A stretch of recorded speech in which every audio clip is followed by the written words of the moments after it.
And now on to vector subtraction. Vector subtraction is really just a special case of addition. When you have vectors, a negative sign indicates that a vector is pointing in the opposite direction. So if you're subtracting vectors, we still draw them tip to tail, except we have to reverse the negative vector to show that it's going in the opposite direction. Generally, we do this when we're dealing with a change in a vector quantity, so something like a final amount minus the initial amount.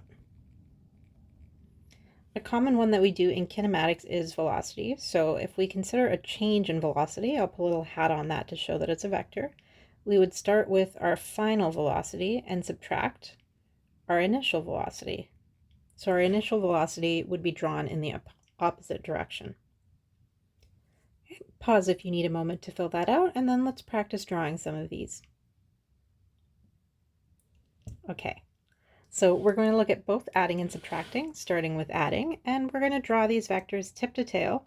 So we are attaching, starting with the end of the vector to the tip, and that's where the next vector starts. So that is F1 and F2. If I want to draw my resultant, I start from the first tail and I go to the last tip. And I'll just call that my total, so F total. Okay, let's do the same thing for D1 plus D2. D1 goes to the left, and D2 is going down and to the left. So notice in this case, we are not getting a nice right triangle. It's a different triangle. We do the same thing, draw in our total, and I'll call that one D total, where that is D1 and D2. Okay, now for subtracting, keep in mind that you only have to reverse if there's a negative sign in front of the vector. So VF still goes off to the right. Now VI was going up, so negative VI is going down. I'm going to actually label that as negative VI. So think of it as adding a negative vector rather than subtracting, but really they're the same thing. And our resultant is going down. We'll call that the change in velocity, delta V. Okay, again, this time with some momentum. We'll start with P2 since that's the one that's positive. And then we're going to add negative P1. So if P1 is going up and to the right, negative P1 is going to be going down and to the left. So notice it has the same slope, it's just going opposite direction. Negative P1. And again, we can draw our change in P. There we go.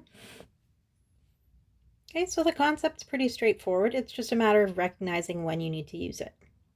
Let's put this into practice on one problem. We have a cyclist traveling at 14 meters per second west when he turns due north and continues at 10 meters per second. If it takes him 4 seconds to complete the turn, what is the magnitude and direction of his acceleration? So keep an eye out for what the question is actually asking for. It's asking for acceleration. What we have are velocity and time. Now that's a pretty easy one to find. We know that our acceleration is going to be equal to the change in velocity over time.